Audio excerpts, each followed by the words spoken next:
ओम शांति। आज 5 জানুয়ারি 2026 प्रातः मुरली। ओम शांति। बापदादा मधुबन।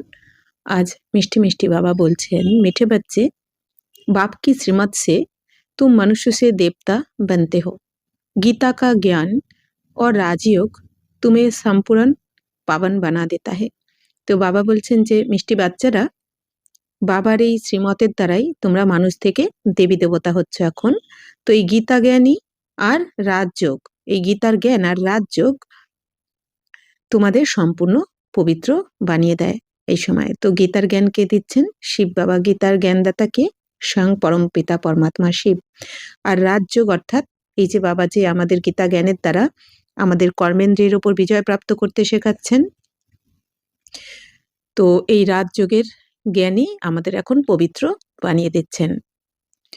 প্রশ্ন হচ্ছে, সতयुग में हर चीज अच्छे से अच्छी সত্যপ্রধান হতি है क्यों? তো সত্য যুগে প্রত্যেকটা জিনিস সত্যপ্রধান হয় কিভাবে বা কেন? उत्तर হচ্ছে, क्योंकि वह मनुष्य सत्यप्रधान है। जब मनुष्य अच्छे है तो सामग्री भी अच्छी है, और मनुष्य बुरे है तो सामग्री भी नुकसानकारक है। सत्यप्रधान सृष्टि में कोई भी वस्तु अप्राप्त नहीं है, कुछ भी कहीं से मांगाना नहीं पड़ता। তো বাবা বলছেন সত্য যুগে সবকিছু সত্যপ্রধান কেন থাকে? কারণ বাবা বলছেন ওখানে মানুষ সবাই সত্যপ্রধান থাকে। ওখানে সত্য যুগে থাকবে তো সবাই মানুষ, কিন্তু সবাইকে দেবী দেবতা বলা হবে কেন? কারণ সবার মধ্যে দৈবী গুণ থাকবে, কিন্তু আসলে তো সবাই মানুষই। তো সবাই ওখানে সত্যপ্রধান থাকে, 7 গুণে সম্পন্ন থাকে, 16 কলা সম্পূর্ণ থাকে, তাই না? তো এই জন্য বাবা বলছেন ওখানে যেহেতু সবাই শতপ্রধান থাকে, সম্পূর্ণ পবিত্র থাকে, এই জন্য ওখানে সবকিছু সামগ্রী সব থেকে ভালো থাকে সবসময়, হাই কোয়ালিটি। মানে কি, সবকিছু জিনিসও ওখানে শতপ্রধান। বাবা বলছেন মানুষ যখন খারাপ হয়ে যায় এই দাপট থেকে, তখন ওখানের সামগ্রীও কি হয়?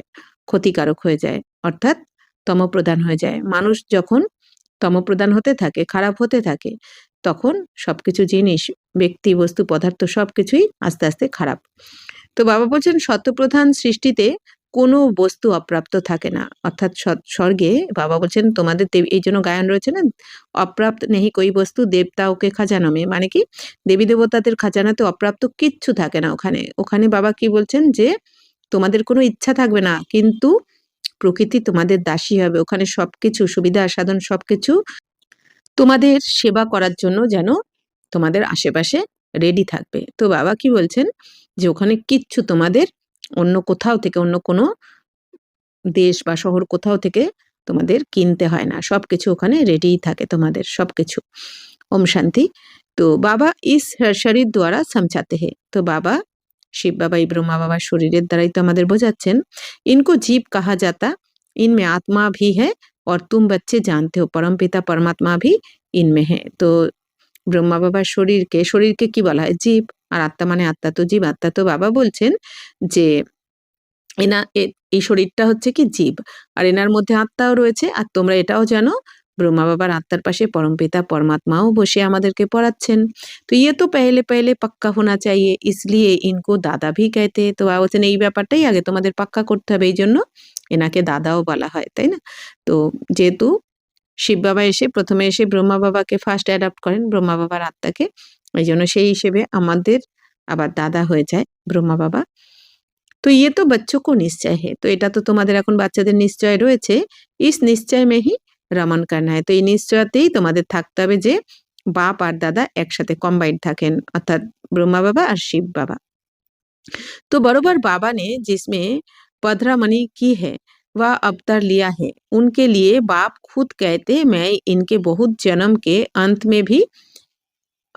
भी अंत में आता हूँ। তো এখন বাবা বলছেন যে বাবা যার শরীরে প্রবেশ করেন বা অবতার নেন, বাবার তো অবতরণ হয়, বাবার তো গর্ভে জন্ম হয় না, এই জন্য জন্ম বলা যায় না, বাবার অবতরণ হয়। যেহেতু বাবা সেকেন্ডের মধ্যে ব্রহ্মা বাবার শরীরে প্রবেশ করে আমাদেরকে রাজযোগের জ্ঞান দেন, আবার বাবার সেকেন্ডের মধ্যে চলেও যান। এই জন্য বাবা বলছেন কি, বাবা যে অবতরণ করেন,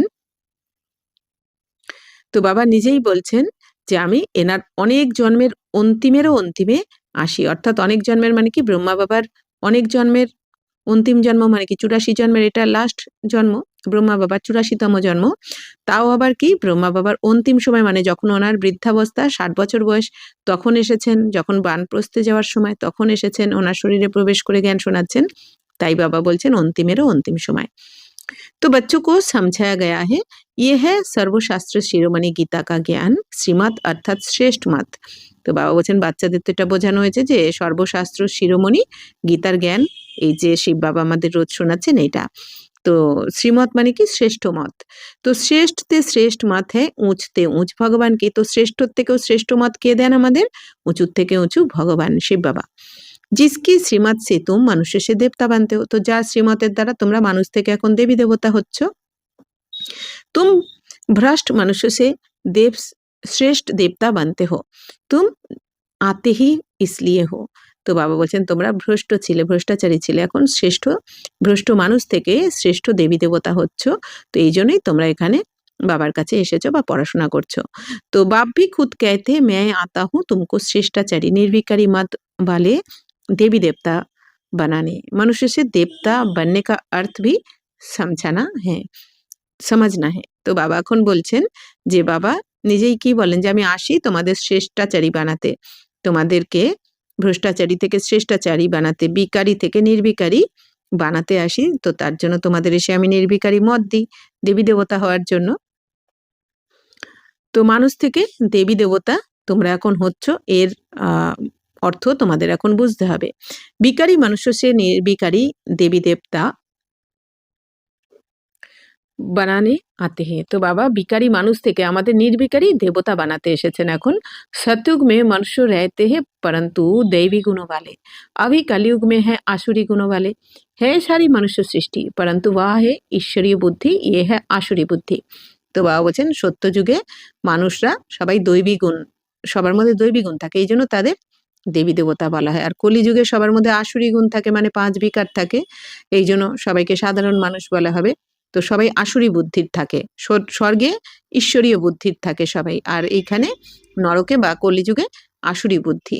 তো বাহা জ্ঞান ইহা ভক্তি, তো স্বর্গে হচ্ছে জ্ঞান আর এখানে হচ্ছে ভক্তি, নরকে কলিযুগে ভক্তি। তো জ্ঞান আর ভক্তি अलग अलग है ना, তো জ্ঞান আর ভক্তি তো আলাদা। ভক্তি কি পুস্তক কিতনি और জ্ঞান কি পুস্তক কিতনি है, তো বাবা বলছেন ভক্তির পুস্তক কত রয়েছে এখানে, তাই না, ভক্তির শাস্ত্র তো অনেক, পুস্তক অনেক, আর জ্ঞানের পুস্তক বাবা বলছেন কি শুধু এই একটাই, বাবার থেকে আমরা যে গীতা জ্ঞান শুনছি। তো বাবা বলছেন এই জন্য এই যে এখানে তো শাস্ত্র তৈরি হয় না, তাই না, বাবা আমাদের রোজ এসে জ্ঞানের সাগর, বাবা তো জ্ঞানের সাগর, রোজ এসে আমাদের শোনাচ্ছেন, আমাদেরকে জ্ঞান গঙ্গায় স্নান করাচ্ছেন। তো উনকা পুস্তক ভি তো একই হোনা চাইয়ে, তো বাবা যেহেতু জ্ঞানের সাগর তো তার পুস্তকও তো একটাই হওয়া উচিত। जो भी धर्म स्थापन करते हैं उनका पुस्तक एक होना चाहिए, বাবা বলছেন যারাই ধর্ম স্থাপন করে তাদের তো একটাই পুস্তক হওয়া উচিত। उनको रिलीजियस बुक कहा जाता है, तो पहला रिलीजियस बुक है गीता, শ্রীমদ ভগবত গীতা। তো বাবা বলছেন প্রথম ধর্মশাস্ত্র হচ্ছে শ্রীমদ ভগবত গীতা। ये भी बच्चे जानते हैं पहला आदि सनातन देवी देवता धर्म है নাকি হিন্দু ধর্ম। তো বাবা বলছেন এটাও বাচ্চারা এখন জানে যে প্রথম হচ্ছে কি আদি সনাতন দেবী দেবতা ধর্ম না নাকি হিন্দু ধর্ম, হিন্দু ধর্ম তো নয়, প্রথম আদি সনাতন দেবী দেবতা ধর্ম। मनुष्य समझते हैं गीता से हिंदू धर्म स्थापन हुआ और गीता गाई है श्री कृष्ण ने। তো বাবা বলছেন এই দুনিয়াতে মানুষ কি মনে করে গীতা দ্বারা হিন্দু ধর্মের স্থাপনা হয়েছে আর গীতার গায়ন কে করেছেন শ্রীকৃষ্ণ। তো কই সে পুছো তো কহেঙ্গে পরম্পরা সে ইয়ে শ্রীকৃষ্ণ নে গাই হে, তো এই দুনিয়াতে কাউকে জিজ্ঞেস করলে কি বলা হয়, পরম্পরা থেকে শ্রীকৃষ্ণরই গায়নে গীতা জ্ঞান শ্রীকৃষ্ণ দিয়েছেন, এটা এই দুনিয়ার মানুষ বলে থাকে। कोई शास्त्र में शिव भगवानुवाच नहीं है, श्रीमद श्री कृष्ण भगवानुवाच लिख दिया है, जो गीता पढ़े होंगे उनको सहज समझ में आएगा। বাবা বলছেন যারা গীতা পড়েছে তারা কি বলে দেয়, তারা কি মনে করে যে এই শ্রীকৃষ্ণ ভগবানুবাচ লিখে দিয়েছে গীতাতে, তাই না, এই দুনিয়াতে ভক্তি মার্গে, কিন্তু কোথাও এই কোনো শাস্ত্রে এটা লেখা নেই যে শিব ভগবানুবাচ, এটা ভুল করে দিয়েছে, অর্থাৎ কি বাবার পরিবর্তে সন্তানের নাম দিয়ে, এটাই তো ভুল করে দিয়েছে, গ্লানি হয়ে গেছে এখানেই। তো अभी तुम समझते हो इसी गीता ज्ञान से मनुष्य से देवता बने हैं जो अभी बाप तुमको दे रहे हैं। এখন বাচ্চারা তোমরা বুঝতে পেরেছো যে এই গীতা জ্ঞানের দ্বারাই মানুষ দেবতা হয়েছে, মানুষ থেকে দেবতা হয়েছে, যেটা বাবা এসে তোমাদেরকে এখন দিচ্ছেন যেই জ্ঞান। রাজযোগ শিখা রহে, তো রাজযোগ শেখাচ্ছেন, কারণ রাজযোগ ভগবান ছাড়া কেউ শেখাতে পারে না, এটাও সবাই জানে। তো সেই রাজযোগ কখন শিখছি আমরা? এই সঙ্গমে, যখন স্বয়ং ভগবান এসেছেন এইখানে আমাদের জন্য। তো পবিত্রতা ভি শিখা রহে, তো শিব বাবা এসে আমাদের রাজযোগও শেখাচ্ছেন, পবিত্রতাও ধারণ করাচ্ছেন। কাম মহাশত্রু হে, ইস দ্বারা হি তুমনে হার খাই হে, বা বলছেন কাম হচ্ছে মহাশত্রু, বা বলছেন 5 বিকারের মধ্যে কাম বিকার হচ্ছে সব থেকে বড় শত্রু। তো এর দ্বারাই তোমরা হার খেয়েছো। तो आप फिर उन पर जीत पाने से तुम जगतजीत अर्थात विश्व का मालिक बन जाते हो। এখন আবার এই কামবিকারের উপর জগৎজিৎ যখন হচ্ছে, তোমরা জয় প্রাপ্ত করছো, তখন বিশ্বের মালিক হয়ে যাচ্ছ। ये तो बहुत सहज है। बेहद का बाप बैठ इनके द्वारा तुमको पढ़ाते हैं। বলছেন এটা তো খুব সহজ, তাই না? অসীম জগতের পিতা এই ব্রহ্মা বাবার দ্বারা তোমাদেরকে পড়াচ্ছেন। वह है सभी आत्माओं का बाप, ये फिर है बेहद का बाप मनुष्य का। তো বাবা বলছেন শিব বাবা হচ্ছেন দুনিয়ার সমস্ত আত্মার পিতা, অসীম জগতের পিতা। আর ব্রহ্মা বাবা হচ্ছেন কি? বেহদের বাবা, মানুষের মানে জীবাত্মার পিতা হচ্ছে এই ব্রহ্মা বাবা। নামই হ্যাঁ প্রজাপিতা ব্রহ্মা, এই জন্য প্রজাপিতা ব্রহ্মা মানে প্রজাদের পিতা, অর্থাৎ সন্তান। প্রজা মানে সন্তান, জীবাত্মাদের পিতা। তুম कैसे कोई से भी पूछेंगे ब्रह्मा के बाप का नाम बताओ तो मूंछ पड़ेंगे, বা বলছেন কাউকে জিজ্ঞাসা যদি করো তোমরা যে ব্রহ্মা বাবার পিতার নাম কি, বাবার নাম কি, তো সবাই বিভ্রান্ত হয়ে যাবে, মুচড়ে পড়বে, বলতে পারবে না। ব্রহ্মা বিষ্ণু শঙ্কর হে ক্রিয়েশন, ইন তিনों का कोई तो बाप होगा ना। তো বাবা বলছেন ব্রহ্মা বিষ্ণু শঙ্কর তো রচনা, তাহলে এদের তো কেউ তো বাবা হবে, এই তিনজনের বাবা কেউ হবে। তুম দিখাতে হো ইন তিনों का बाप है निराकार शिव, এখন তোমরা দেখাও ছবিতে যে এই তিনজনের পিতাকে शिव बाबा। ब्रह्मा विष्णु शंकर को सूक्ष्म वतन में सूक्ष्म वतन के देवताएं दिखलाते हैं, उनके ऊपर है शिव। তো ব্রহ্মা বিষ্ণু শঙ্করকে কোথায় দেখানো হয়েছে? সূক্ষ্ম বতনে, হ্যাঁ, দেবলোকে, দেবতা এদেরকে দেখানো হচ্ছে। আর এদের উপরে কে রয়েছেন? শিব বাবা। बच्चे जानते हैं शिव बाबा के बच्चे जो भी आत्माएं हैं उनको अपना शरीर तो होगा। তো শিব বাবা এখন কি বলছেন যে বাচ্চারা তো এটা জানে যে শিব বাবার বাচ্চারা হচ্ছে কি আত্মারা, তো তাদেরও শরীর তো হবে, তাই না? বাচ্চাদের শরীরও তো থাকবে, কারণ আত্মারা শরীর ছাড়া তো কোনো কর্ম করতে পারে না, কিছু করতে পারে না। তো উহা তো সदैव নিরাকার পরমপিতা পরমাত্মা হে, বাকি পরমপিতা পরমাত্মা সবসময় নিরাকারই থাকেন, কারণ শিব বাবা কখনো জন্ম মৃত্যুর চক্রে আসেন না, কিন্তু তার বাচ্চারা তো জন্ম মৃত্যুর চক্রে আসে, এই জন্য তাদের তো শরীর অবশ্যই থাকবে। बच्चों को मालूम हुआ है निराकार परमपिता परमात्मा के हम बच्चे, এখন বাচ্চারা জেনেছে যে আমরা বাচ্চারা নিরাকার পরমপিতা পরমাত্মার সন্তান। আত্মা শরীর দ্বারা বলতি है परमपिता পরমাত্মা, তো আমরা আত্মারা এই শরীরের দ্বারাই পরমপিতা পরমাত্মা বলে থাকি, তাই না? তো আমাদের বাবা, আমরা বাচ্চারা এখন কি জানি যে আমাদের বাবা তো জন্ম মৃত্যুর চক্রে আসেন না, তো বাবা প্রতিকল্পের এই একবারই আসেন, পরকায়ে প্রবেশ করে তাও অবতরণ করেন, ব্রহ্মা বাবার শরীরে প্রবেশ করে আমাদেরকে পবিত্র বানানোর জন্য, আমাদের রাজযোগের জ্ঞান শোনানোর জন্য, আমাদের মানুষ থেকে দেবী দেবতা বানানোর জন্য। তো কিতনি সহজ বাতে হে, কত সহজ কথা। ইসকো কাহা যাতা है अल्फ बे, পড়াতে কন হে, তো একে কি বলা হয়? আলফ আর বে। আলফ মানে আল্লাহ, মানে আমাদের বাবা, আর বে মানে বাদশাহী। তো বাবা বলছেন কে পড়াচ্ছেন এখন?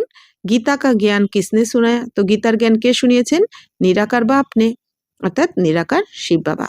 উন পর কোই তাজ আদি হ্যায় নেহি, তো বাবার কোনো তাজ দেওয়া হয় না, কারণ বাবা তো জন্ম মৃত্যুর চক্রে আসেন না। वह ज्ञान का सागर बीज रूप चैतन्य है, तो बाबा হচ্ছেন জ্ঞানের সাগর, বীজ রূপ চৈতন্য। तुम भी चैतन्य आत्माएं हो ना, सभी झाड़ों के आदि मध्य अंत को तुम जानते हो। বাবা বলছেন বাচ্চারা তো তোমরাও তো চৈতন্য রূপে আত্মা, চৈতন্য রূপে আত্মা, তো সমস্ত এই ঝাড়ের, বাবা বলছেন এই ঝাড়ের আদি মধ্য অন্তকে এখন তোমরা জানো।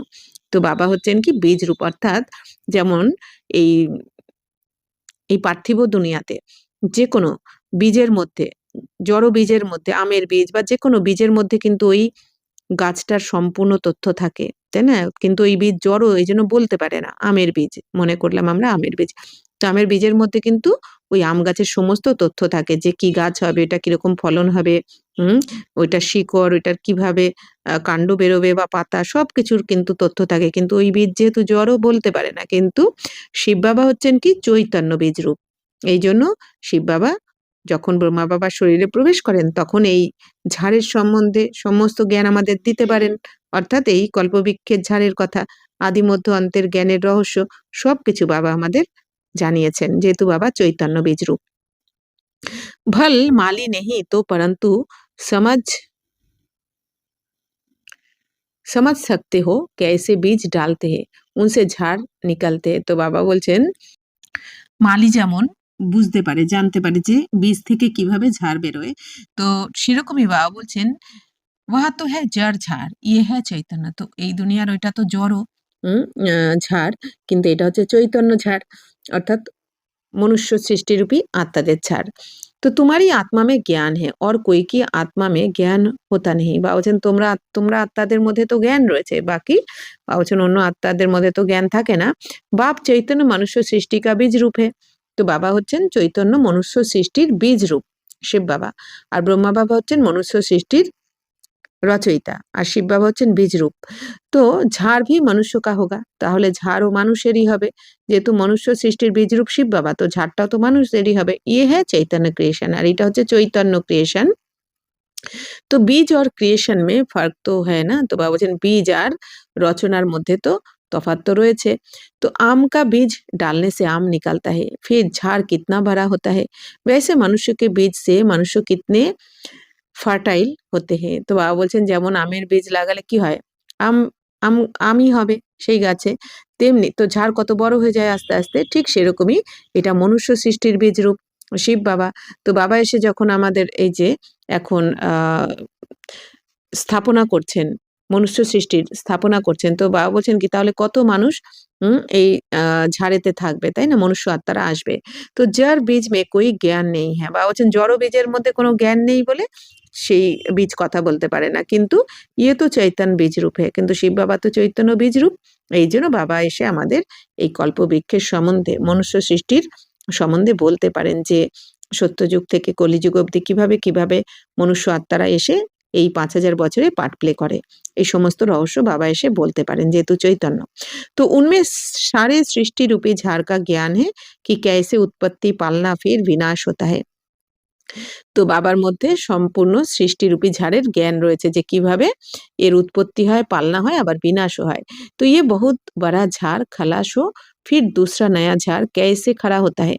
তো বাবা বলছেন এই বড় এখন ঝাড়টা মানে এই যে মনুষ্য সৃষ্টির ঝাড় এখন যে সম্পূর্ণ জর্জরীভূত হয়ে গেছে, কত বড় 5000 বছরের এই ঝাড় বাবা বলছেন কিভাবে এখন সমাপ্ত হবে, আবার দ্বিতীয় নতুন করে বেরোবে, এই সমস্ত নতুন করে আবার কিভাবে স্থাপনা হচ্ছে এই সবকিছু বাবা আমাদের এসে জানাচ্ছেন। তো ইয়ে হ্যাঁ গুপ্ত, তো বাবা বলছেন এটা তো সম্পূর্ণ গুপ্তভাবে হচ্ছে, জ্ঞানও গুপ্ত, তো তুমকো জ্ঞান ভি গুপ্ত মিলতা হে, বাপ ভি গুপ্ত আয়ে হে। তো জ্ঞানও তোমরা গুপ্ত রূপে পাচ্ছ আর বাবাও গুপ্ত রূপে এসেছেন। তুম জানতে হো ইয়ে কলম লাগ রা হে, তো তোমরা এখন জেনে গেছো এই কলম লাগানো হচ্ছে। তো বাবা এতটাই গুপ্তভাবে এসেছেন যে 90 বছর হয়ে গেল এখনো দুনিয়ার কজন আর জানতে পেরেছে, তাই না? তো আমরা কত ভাগ্যবান যে আমরা বাবার থেকে পালনা পাচ্ছি, পড়াশোনা করার সুযোগ পেয়েছি। তো अभी तो सब पतित बन गए हैं। তো বাবা বলছেন এখন তো কলম লাগানো হচ্ছে, এখন তো সবাই পতিত হয়ে গেছে পুরো দুনিয়া। আচ্ছা बीज से पहले पहले नंबर में जो पत्ता निकला वह कौन था। তো বাবা বলছেন আচ্ছা বীজ থেকে যে প্রথম পাতাটা বেরিয়েছে তো সেটাকে शतयुग का पहला पत्ता तो श्री कृष्ण को ही कहेंगे, लक्ष्मी नारायण को नहीं। বাবা বলছেন সত্যযুগের প্রথম পাতা কাকে বলবে, শ্রীকৃষ্ণকে বলা হবে, লক্ষ্মী নারায়ণকে নয়। তাহলে শিব বাবা হচ্ছেন বীজরূপ, বৃক্ষের ঝাড়ের বীজরূপ হচ্ছেন শিব বাবা। তো শিব বীজ থেকে কি হয়, প্রথমে দুটো পাতা বেরোয়। তো বাবা বলছেন সেই পাতা দুটো বাবা বলছেন লক্ষ্মীনারায়ণকে বলা হচ্ছে না, প্রথম পাতা বাবা বলছেন শ্রীকৃষ্ণকে। তো নয়া পাত্তা ছোটা হতা है, তো নতুন পাতা কি হয়, ছোট হয়, তারপর আস্তে আস্তে বড় হতে থাকে পাতাটা। তো ইস বীজ কি কিতনি মহিমা है, তাহলে এই বীজের কত মহিমা, ইয়ে তো চৈতন্য है না, তার যেহেতু চৈতন্য বীজ এই জন্য কত মহিমা হয় বাবার। তো ফির পত্তে ভি নিকলতে হে উনকি মহিমা তো হতি হে, তারপর আস্তে আস্তে পাতা বেরোতে থাকে, তারপর আরো কত মহিমা হতে থাকে। আভি তুম দেবী দেবতা বন রহে হো, এখন বাবা বলছেন তোমরা দেবী দেবতা হচ্ছ, দৈবী গুণ ধারণ কর রহে হো। তো দৈবী গুণ ধারণ করছো এই জন্য, দেবী দেবতা হতে গেলে দৈবী গুণ চাই, আসুরি গুণ নিয়ে তো আর দেবী দেবতা হওয়া যাবে না। तो मूल बात ही ये है कि हमको दैवी गुण धारण करने हैं, इन जैसा बनना है। তো মূল বাত কথা কি? বলছেন আসল কথা তাহলে কি হচ্ছে যে আমাদের দৈবী গুণ ধারণ করতে হবে এখন, তাই না? এই দেবী দেবতার মতন হতে হবে আমাদের। तो चित्र भी है, तो देवी देवता चित्र तो রয়েছে। ये चित्र না হতে তো বুদ্ধি में ज्ञान ही नहीं आता। বা বলছেন এই চিত্র না থাকলে ওই বুদ্ধিতে আমাদের জ্ঞানও বসতো না। ये चित्र बहुत काम में आते हैं। भक्ति मार्ग में इन चित्रों की भी पूजा होती है और ज्ञान मार्ग में इन चित्र से तुमको ज्ञान मिलता है कि ऐसा बनना है। বা বলছেন বাচ্চারা এই চিত্র যদি না থাকতো তোমাদের বুদ্ধিতে বসতো না এই জ্ঞান, তাই না? এই জন্য চিত্র অনেক দরকারি। এই চিত্র অনেক কাজের আরকি। তো বাবা বলছেন ভক্তি মার্গে এই চিত্রের তো পূজা করেছো তোমরা, মানে দেবী দেবতাদের চিত্রের পূজা করেছো। আর জ্ঞান মার্গে বাবা বলছেন এই এই চিত্রের দ্বারা বাবা বলছেন তোমাদের এখন জ্ঞান পাওয়া যাচ্ছে। এই যে জ্ঞান মার্গে এখন আমরা রয়েছি। বাবা বলছেন যে তোমরা এখন জ্ঞান পাচ্ছ যে এরকম তোমাদের হতে হবে। এই যে দেবী দেবতার চিত্র আমরা দেখছি এখন আমরা কি জানি আমাদের এরকম হতে হবে, অর্থাৎ পুরুষার্থ করছি। আর ভক্তিতে কি হয়? পুজো করা হয়। আর জ্ঞান মার্গে পুরুষার্থ করা হয়। तो भक्ति मार्ग में ऐसे नहीं समझते कि हमको ऐसा बनना है। বাবা বলছেন ভক্তি মার্গে কেউ কিন্তু এরকম মনে করে না, তাই না? পুজো করে ভক্তি মার্গে সবাই, কিন্তু কেউ এটা মনে করে কি যে আমাদের এরকম হতে হবে দেবী দেবতার মতো। কিন্তু এখন যখন সঙ্গমে বাবা এসে আমাদের জ্ঞান শোনাচ্ছেন, এখন আমাদের পড়াচ্ছেন, এখন আমাদের কি লক্ষ্য? যে আমাদের এরকম হতে হবে। এখন পুজো করলে হবে না, এখন এরকম হতে হবে আমাদের পুরুষার্থ করে। ভক্তি মার্গ में मंदिर कितने बनते हैं? তো ভক্তি মার্গে কত মন্দির বানানো হয়েছে? सबसे जास्ती मंदिर किसके होंगे? तो बाबा बलছেন ভক্তি মার্গে সবথেকে বেশি মন্দির কার হয়? জরুর শিব বাবাকে होंगे, जो बीज रूप है। তো সবথেকে বেশি মন্দির শিব বাবারই রয়েছে। শিব বাবার পুজো প্রতি ঘরে ঘরে কিন্তু সবার, যে কোনো দেবী দেবতার মূর্তি থাক না থাক, পুজো করুক না করুক, শিবের পুজো কিন্তু সবার ঘরে ঘরেও হয়। আর এই দুনিয়াতে মন্দিরও সবথেকে বেশি শিব বাবারই রয়েছে। যেহেতু বাবা হচ্ছেন রচয়িতা, তাই না? সমস্ত আত্মারূপী বাচ্চাদের পিতা আমাদের শিব বাবা। আর বাবা হচ্ছেন বীজরূপ। ফির উসকে বাদ পেহেলি ক্রিয়েশন কে মন্দির হোঙ্গে। তো প্রথমে সবার থেকে বেশি মন্দির হচ্ছে শিব বাবার বীজরূপের। তারপর বাবার পরে আবার প্রথম যে ক্রিয়েশন তার মন্দির বেশি হয়, অর্থাৎ প্রথম ক্রিয়েশন কে? কৃষ্ণ। তো পেহেলি ক্রিয়েশন ইয়ে লক্ষ্মী নারায়ণ হ্যায়। তো প্রথম ক্রিয়েশন হচ্ছে এই যে লক্ষ্মী নারায়ণ। বাবা বলছেন প্রথমে বাবার মন্দির বেশি হয়, তারপর লক্ষ্মী নারায়ণের। शिव के बाद इनकी पूजा सबसे जास्ती होती है। तो माताएं तो ज्ञान देती है, उनकी पूजा नहीं होती। তো বাবা বলছেন যে শিব বাবার পরে এই লক্ষ্মীনারায়ণের মন্দির সবথেকে বেশি হয়। তো বাবা বলছেন মাতারা তো জ্ঞান দেয় কিন্তু তার পূজা হয় না। তো ওহা তো পড়াতি হ্যায় না? তো বাবা বলছেন কারণ তারা তো পড়ায় এখন। এই যে এখন বাবা বলছেন তোমরা তো পড়াচ্ছ এইজন্য তোমাদের পুজো হয় না। বাপ তুমকো পড়াতে হ্যায়। তুম কিসকি পূজা নেহি করতে হো। তো বাবা বলছেন এখন যে বাবা এসে তোমাদের পড়াচ্ছেন এইজন্য এখন তোমরা কারো পুজো করছো না। তো পড়ানে ওয়ালে কি अभी পূজা নেহি কর सकते। তো এখন তোমাদের তো বাবা পড়াচ্ছেন এইজন্য তোমরা এখন কারো পুজো করছো না। যখন তোমরা পড়াশোনা করে দেবী দেবতা হয়ে যাবে তারপর ভক্তি মার্গে গিয়ে তোমরা পুজো করবে। তুম जब पढ़कर फिर अनपढ़ बनेंगे तब फिर पूजा होगी। বাবা বলছেন বাচ্চারা এখন তোমরা পড়াশোনা করছো এইজন্য এখন তোমরা পুরুষার্থ করছো বলে কারো পুজো করো না। আর যখন তোমরা পড়াশোনা করে আবার আনপার হয়ে যাবে, অর্থাৎ দাপরে এসে আনপার হয়ে যাবে, তখন তোমরা পুজো শুরু করবে। তুম সো দেবী দেবতা বানতে হো। বলছেন তোমরাই ব্রাহ্মণ থেকে তোমরাই দেবী দেবতা হও। तुम ही जानते हो जो हमको ऐसा बनाते हैं उनकी पूजा होगी फिर हमारी पूजा होगी। নাম্বার 12 এখন তোমরা জানো যে যিনি আমাদের এখন এরকম বানাচ্ছেন শিব বাবা, তো তার পুজো হবে আগে, তারপর আমাদেরও পুজো হবে ভক্তি মার্গে। फिर गिरते गिरते 5 तत्व की भी পূজা করনে লাগ পড়তে। তারপর বাবা বলছেন যত তোমরা নিচে নামতে থাকো দাপর থেকে আস্তে আস্তে তত 5 তত্ত্বেরও পুজো করতে থাকো তোমরা। অর্থাৎ দেবী দেবতার পুজো করেও যখন সন্তুষ্ট না হও তখন 5 তত্ত্বেরও পুজো করতে থাকো।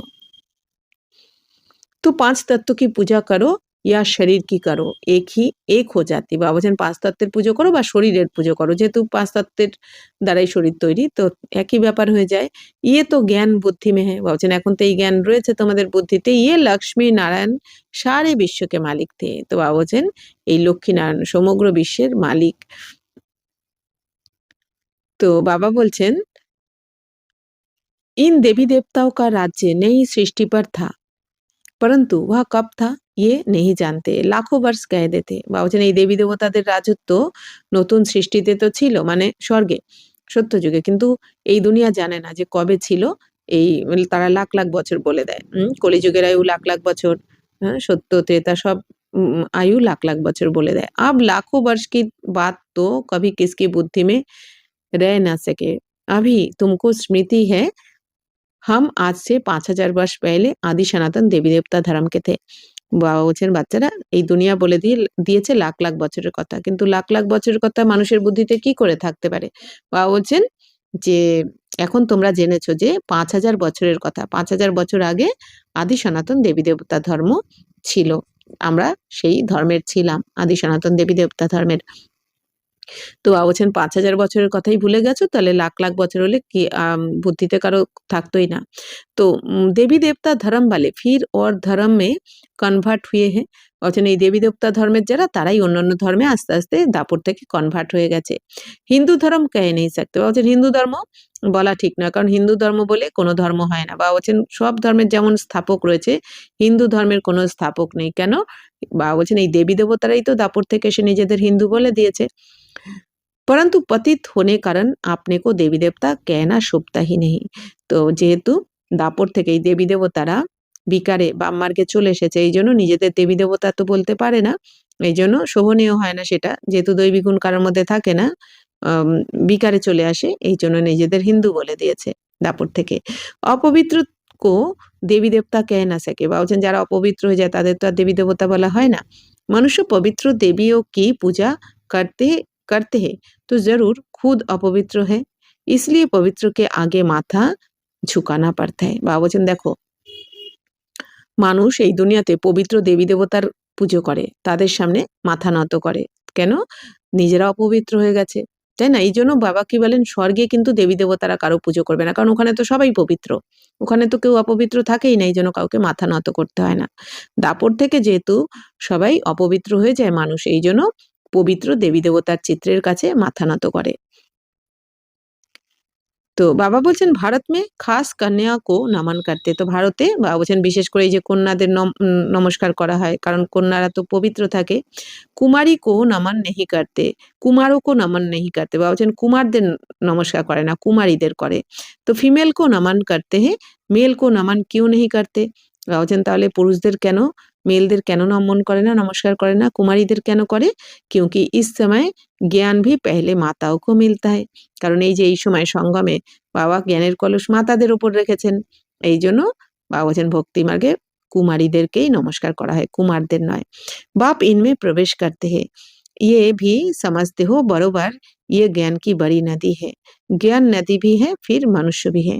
তো বাবা বলছেন যে বাবা তো এই যে ব্রহ্মা বাবার শরীরে প্রবেশ করেছেন, তো তোমরা এখন জেনেছো ইনি হচ্ছেন কি জ্ঞানের বড় নদী। ब्रह्मा बाबा के बोला হচ্ছে তো জ্ঞান নদীও ইনি, আবার ইনি পুরুষও। तो ये है सबसे बड़ी नदी, ब्रह्मपुत्रा नदी है सबसे बड़ी, जो कलकत्ता तरफ सागर में जाकर मिलती है। বাবা বলছেন এই যে শিব বাবা এসে যে ব্রহ্মা বাবার শরীরে প্রবেশ করে জ্ঞান শোনাচ্ছেন, তো ব্রহ্মা বাবাকে শিব বাবা কি বলছেন, ইনি হচ্ছেন সব থেকে বড় নদী। তো ব্রহ্মপুত্র নদী এই জন্য বলা হয়, যেটা বাবা বলছেন এই কলকাতায় এসে সাগর, কলকাতা থেকে সাগরের সাথে মিলেছে। তো বাবা বলছেন কি, তো যে নদীকে ব্রহ্মপুত্র বলা হয়, তো সেই নদী আসলে কে? বাবা বলছেন এই ব্রহ্মা বাবার কথাই বলা হচ্ছে। মেলা ভি ওয়াহা লাগতা হ্যাঁ। বাবা বলছেন এই যে মেলাও লাগে। বাবা বলছেন এই যে নদী আর সাগর যেখানে মিলেছে এই দুনিয়াতে ব্রহ্মপুত্রের কাছে, বাবা বলছেন যে মেলাও বসে। परंतु उनको ये पता नहीं कि ये आत्मा और परमात्मा का मेला है। वह तो पानी की नदी है जिस पर नाम ब्रह्मपुत्र रखा है। বাবা বলছেন এই দুনিয়া এটা জানে না যে এম যে মেলা মানে কোন মেলা? আসলে আত্মার পরমাত্মার মিলন মেলা। বাবা বলছেন তারা তো এই জড় নদীর কথা বলে দিয়েছে, তাই না? এই দুনিয়াতে স্থূল নদীর কথা বলে দিয়েছে। उन्होंने तो ब्रह्म ईश्वर को कहा हुआ है, इसलिए ब्रह्मपुत्र को बहुत पावन समझते हैं। बड़ी नदी है तो पवित्र भी वह होगी। पतित पावन वास्तव में गंगा को नहीं ब्रह्मपुत्र को कहा जाए। मेला भी इनका लगता है, ये भी सागर और ब्रह्मा नदी का मेला है। ब्रह्मा द्वारा एडॉप्शन कैसे होती है, ये गुहे बातें समझने की है जो प्राय लोप हो जाती है। ये तो बिल्कुल सहज बात है ना। তো বাবা বলছেন বাচ্চারা এই দুনিয়া কত ভুল করেছে, এরা তো ওই জলের নদীর মিলনকেই গঙ্গাসাগর বা কুম্ভ মেলা এগুলো বলে দেয়, মেলা বলে দেয়, কিন্তু আসলে কোন মেলা? আত্মার আর পরমাত্মার মিলন মেলা, যেটাই সঙ্গমে হয়েছে।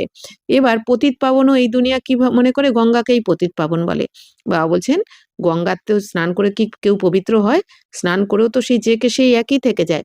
বাবা বলছেন না, পতিত পাবন হচ্ছেন জ্ঞান সাগর অর্থাৎ শিব বাবাকে বলা হয়। আর ব্রহ্মাপুত্রা মানে এই যে ব্রহ্মাপুত্রা মানে ব্রহ্মর সন্তান, ব্রহ্ম মানে ভগবানকে বলা হয়, ঈশ্বরকে বলা হয় এই দুনিয়া যেটা বলে। তো শিব বাবার সন্তান এই যে ব্রহ্মা বাবাকে বলা হয় ব্রহ্মপুত্র। আর ব্রহ্মা বাবারও সন্তান আমরা হয়ে যাই জীবাত্মারা। তো আমরা হচ্ছি জ্ঞান নদী, আমরা হচ্ছি জ্ঞান নদী। আর শিব বাবা হচ্ছেন জ্ঞানের সাগর, আর ব্রহ্মা বাবা হচ্ছেন জ্ঞান গঙ্গা অর্থাৎ বড় নদী। ব্রহ্মা বাবা হচ্ছেন বড় নদী, এই জন্য ব্রহ্মপুত্র বলা হয়। আর আমরা হচ্ছি ছোট ছোট জ্ঞান নদী। তো এই জন্য বাবা বলছেন কি এটাও বুঝতে হবে যে কিভাবে ব্রহ্মার দ্বারা আমরা অ্যাডপ্টেড হই। আমাদের বাচ্চাদেরকে, আত্মারূপী বাচ্চাদেরকে বাবা কিভাবে ব্রহ্মা বাবার মুখ দ্বারা অ্যাডপ্ট করেন, এই ব্যাপারটাও বাবা বলছেন বুঝতে হবে। এটা অনেক গুহ্য রহস্য, যেটা এখন লোপ হয়ে গেছে। তো এটা তো বাবা বলছেন অনেক সহজ কথা। তো ভগবানুবাচ मैं तुमको राजयोग सिखलाता हूँ फिर ये दुनिया ही খালাস हो जाएगी। তো ভগবানুবাচ হচ্ছে কি আমি তোমাদেরকে এখন রাজযোগ শেখাচ্ছি। বাবা বলছেন তারপর এই দুনিয়া তো সমাপ্ত হয়ে যাবে। রাজযোগ শিখিয়ে যখন বাবা বাচ্চাদেরকে পবিত্র বানিয়ে ফেলবেন, দৈবী গুণ ধারণ করিয়ে যখন দেবী দেবতা বানিয়ে ফেলবেন, তখন তো এই পুরানো দুনিয়া, বিকারী দুনিয়া সমাপ্ত হয়ে যাবে। কারণ দেবী দেবতারা তো এই পুরানো দুনিয়ায়, এই পতিত দুনিয়ায় পা রাখতে পারে না। শাস্ত্র আদি কুছ ভি নেহি रहेंगे বা বলছেন কোনো শাস্ত্র কিচ্ছু থাকবে না। ফির ভক্তি মার্গ মে ইয়ে শাস্ত্র হতে, তারপর ভক্তি মার্গে আবার এই সমস্ত শাস্ত্র হবে দাপর থেকে। জ্ঞান মার্গ মে শাস্ত্র হতে নেই, তো জ্ঞান মার্গে তো কোনো শাস্ত্র থাকে না, স্বর্গে কোনো শাস্ত্র থাকবে না। মনুষ্য समझते हैं ये शास्त्र परंपरा से चले आते हैं, ज्ञान तो कुछ है नहीं, कल्प की आयु ही लाखों वर्ष कह दी है इसलिए परंपरा कह देते हैं। বা বলছেন মানুষ তো এই শাস্ত্রকে কি বলে দিয়েছে, পরম্পরা থেকে চলে আসছে। কারণ এই দুনিয়া এই কল্পের আয়ু লাখ লাখ বছর বলে দিয়েছে, তাই ওরা বলে দিয়েছে যে পরম্পরা থেকে এই জ্ঞান চলে আসছে। তো ইনকো কাহা যাতা है अज्ञान अंधियारा। তো বাবা বলছেন একেই বলা হয় অজ্ঞান অন্ধকারে রয়েছে সবাই। अभी तुम बच्चों को ये बेहद की पढ़ाई मिलती है जिससे तुम आदि मध्य अंत का राज समझा सकते हो। তো বাবা বলছেন এখন বাচ্চারা তোমরা এই অসীম জগতের পড়াশোনা করছো, যার জন্য তোমরাই আদি মধ্য অন্তের রহস্য সবাইকে এখন বোঝাতে পারো। যে আদিতে কারা ছিল, হ্যাঁ, কারা রাজত্ব করেছে মধ্য বা দাপর থেকে, কারা এসেছে বা অন্তিমে এখন কি হয়েছে, সমস্ত রহস্য এই সত্য তেতা দাপর কলির রহস্য বা বলছেন তোমরাই বুঝেছো তাই বোঝাতে পারছো। तुमको इन देवी देवताओं की हिस्ट्री ज्योग्राफी का পুরা পাতা হে। বাবা বলছেন এখন তোমরা এই দেবী দেবতাদের সমগ্র হিস্ট্রি জিওগ্রাফি তোমরা জেনে গেছো, যে তাই না, যে দেবী দেবতারা কবে রাজত্ব করে গেছেন, কে এদেরকে এরকম বানিয়েছেন, এই দেবী দেবতারা আবার কিভাবে পূজারী হয়ে যায়, ভিখারি মার্গে চলে আসে দাপর থেকে, আর এখন তারা কিভাবে আবার সেই পথ রিটার্ন নিচ্ছে বাবার কাছ থেকে রাজযোগ শিখে, রাজযোগের মাধ্যমে। এই সমস্ত রহস্য বাবা বলছেন তোমরাই এখন জানো। ये पवित्र प्रवृत्ति मार्ग वाले पूज्य थे, अभी पुजारी पतित बने हैं। सतयुग में है पवित्र प्रवृत्ति मार्ग, यहाँ कलयुग में अपवित्र प्रवृत्ति मार्ग है। तो फिर बाद में निवृत्ति मार्ग होता है, वह भी ड्रामा में है। तो বাবা এখন বাবা বলছেন যে এই পবিত্র প্রবৃত্তি মার্গে এনারা পূজ্য ছিল, মানে দেবী দেবতারা।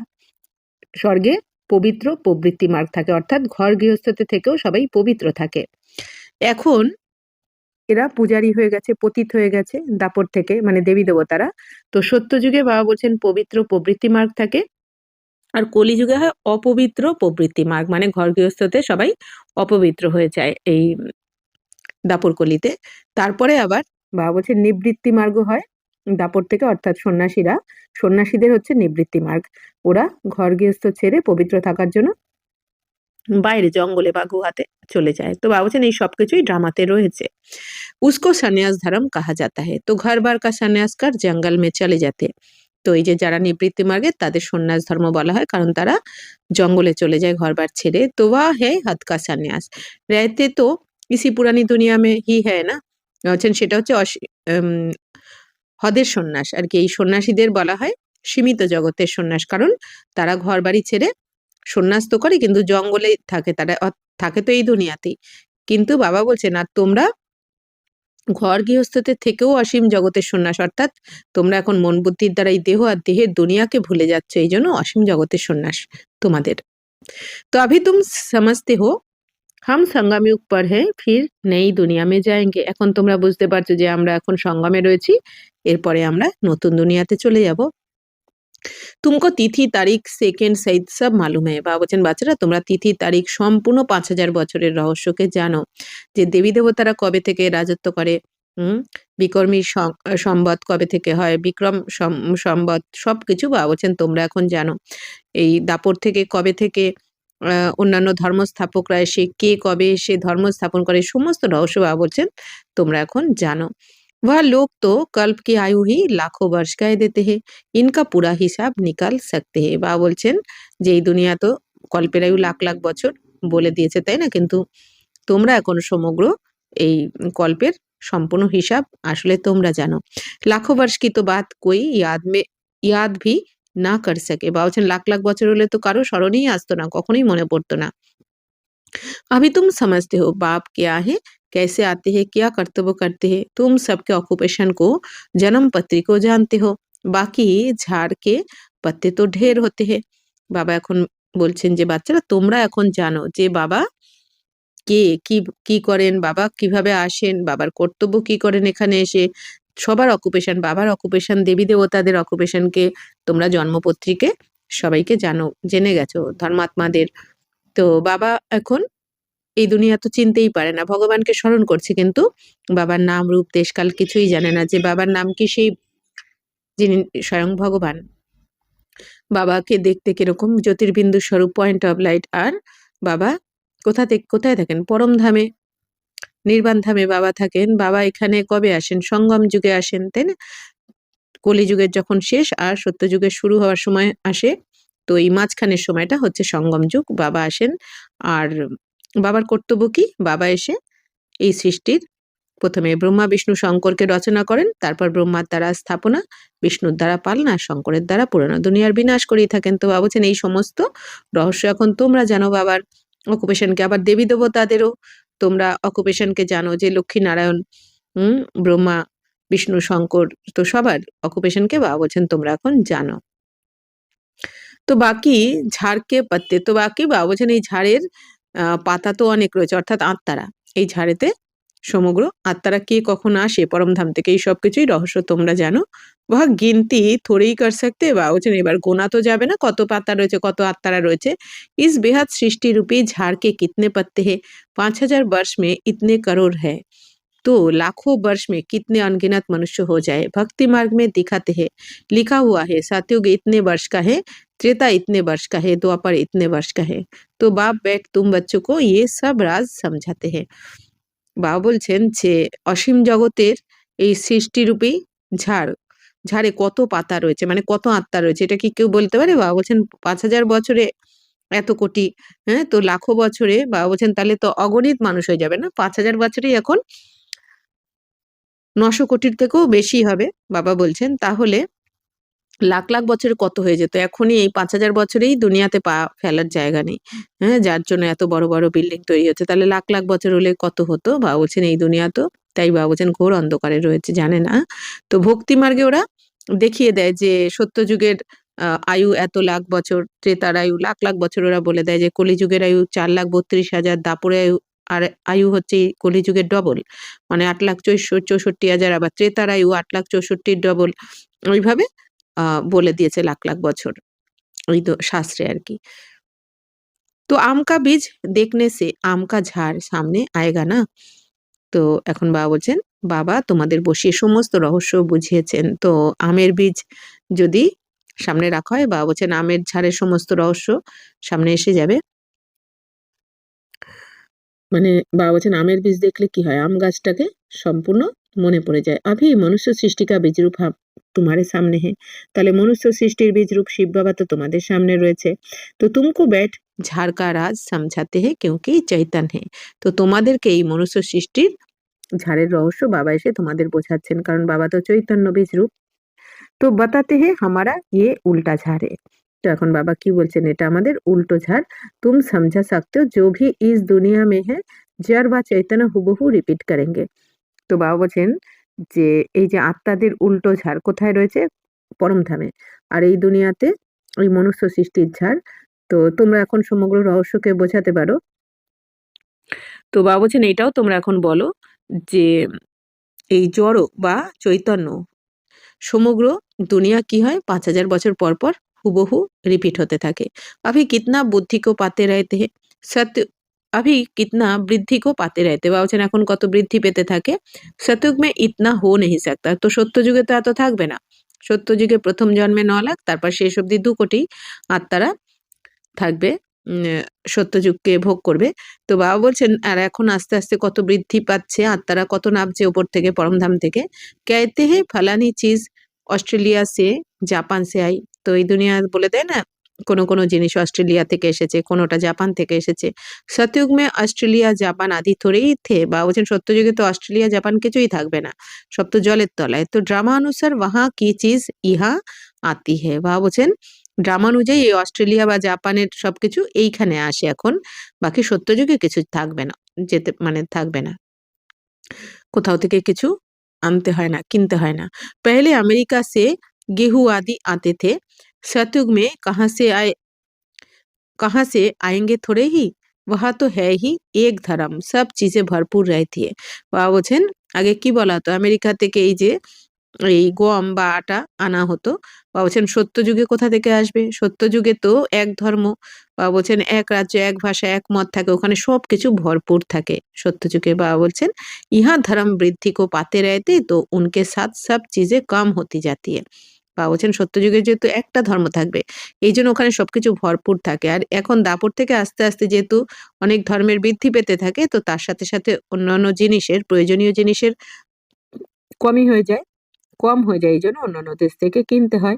তো সতयुग में कहाँ से মাঙ্গাতে नहीं है বা বলছেন সত্যযুগে কোথাও থেকে কিছু কিনতে হয় না। अभी तो देखो कहाँ कहाँ से मंगाते हैं मनुष्य पीछे বৃদ্ধি को पाते गए हैं सतयुग में तो अप्राप्त कोई वस्तु होती नहीं।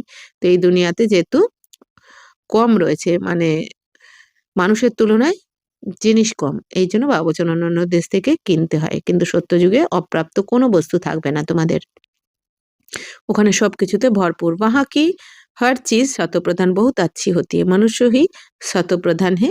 मनुष्य अच्छे है तो सामग्री भी अच्छी है। मनुष्य बुरे है तो सामग्री भी नुकसानकारक है। বাবা বলছেন সত্যযুগে যেহেতু সবাই শতপ্রধান থাকে এইজন্য ওখানে সবকিছু ভালো কোয়ালিটির থাকে বা সবকিছু শতপ্রধান থাকে। বাবা বলছেন साइंस की मुख्य चीज़ है एटॉमिक बॉम्ब्स जिससे इतना सारा विनाश होता है। তো বাবা বলছেন সায়েন্সেরও দেখো এই বোম দ্বারা সায়েন্টিস্টরা যে বোম-টোম এইসবগুলো আবিষ্কার করে রেখেছে বাবা বলছেন এর দ্বারা তো সমগ্র সৃষ্টির বিনাশ হয়ে যাবে। कैसे बनाते होंगे? बनाने वाली आत्मा में पहले से ही ड्रामानुसार জ্ঞান होगा। তো বাবা বলছেন যারা এইসবগুলো বানাচ্ছে বিনাশের জন্য তো ড্রামা অনুযায়ী তাদের বুদ্ধিতে এই জ্ঞানটা বানানোর জন্য এই জ্ঞানটা অটোমেটিক রয়েছে। তাদের আত্মার মধ্যে রেকর্ড রয়েছে।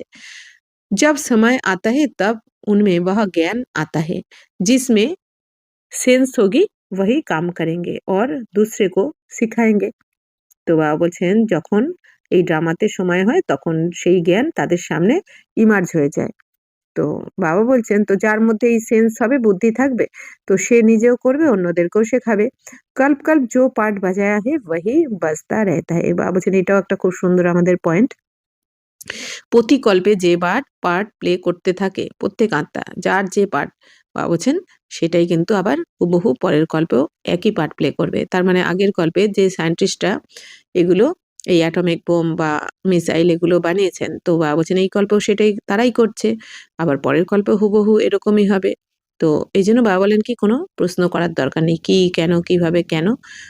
বাবা বলছেন যা হচ্ছে ড্রামা অনুসারে একদম অ্যাকুরেট হচ্ছে আর প্রত্যেক আত্মার মধ্যে কিন্তু পার্ট ভরা রয়েছে। প্রত্যেক আত্মা আমরাও তাই দুনিয়াতে প্রত্যেক আত্মার মধ্যে যার যে পার্ট ভরা রয়েছে আত্মার মধ্যে সেটা অটোমেটিক টাইম হলে কিন্তু ইমার্জ হয়ে যায়। ওই দৃশ্য যখন সামনে আসার থাকে তখন অটোমেটিক সময় অনুযায়ী কিন্তু ওই অ্যাক্টিংটা ইমার্জ হয়ে যায়। আর সেটাই তারা করে থাকে। এইজন্য আমাদের এই যে আমরা বৃথাই প্ল্যানিং করতে থাকি। কালকে কি করব, কালকে কি খাবো, নানা রকম প্ল্যানিং আমরা করতে থাকি না পরের দিনের জন্য। কোথায় যাব না যাব। কোনো হবে সেটাই যেটা ড্রামার প্ল্যান অনুযায়ী হওয়ার আছে। এইজন্য আমাদের আজকে বর্তমান সময়টাকে সফল করা উচিত। বর্তমান সময়টা আমাদের আত্মা মনে করে বাবার সাথে যদি যোগযুক্ত থাকি, বাবা যে শ্রীমত দিয়েছেন শুধু বর্তমানটাকে সফল করার জন্য যদি থাকি, তো আপনি ভবিষ্যৎ অতীত সফল হয়ে যাবে। বাকি প্ল্যানিং করে কোনো তাই বলে এটাও নয় বাবা বলছেন সেবার প্ল্যানিং করো। বাকি অন্য প্ল্যানিং করে তো কোনো লাভই হবে না, হবে সেটাই যেটা ড্রামাতে নির্ধারিত। তো বাবা বলছেন, তো কল্প কল্প जो পার্ট বাজা है वही बजता रहता है। বাবা বলছেন প্রতি কল্পে কল্পে যে যেই পার্ট বাজিয়েছে সেটাই বাজতে থাকবে। তো अभी तुम कितने नॉलेजफुल बनते हो, इनसे জাস্তি নলেজ होती नहीं। বাবা বলছেন তোমরা এখন কত নলেজফুল হয়ে গেছো, এর থেকে তো বাবা বলছেন বেশি জ্ঞান আর কিছু কারোর মধ্যেই নেই। তুম ইস নলেজ সে দেবতা বান জাতে हो। বাবা বলছেন এই জ্ঞানের দ্বারা তোমরা দেবী দেবতা হয়ে যাও। ইসে উঁচ কোই নলেজ হ্যায় নেহি। বাবা বলছেন এর থেকে উঁচু নলেজ আর কোথাও হয় না, আর কেউ দিতেও পারে না। ওয়া হ্যায় মায়া কি নলেজ জিসসে বিনাশ होता है। বা এই দুনিয়ায় বাবা বলছেন ওটা তো মায়ার জ্ঞান, যার দ্বারা বিনাশ হয়ে যায়। তো वह लोग साइंटिस्ट मून में जाते हैं, खोजते हैं, तुम्हारे लिए कोई नई बात नहीं।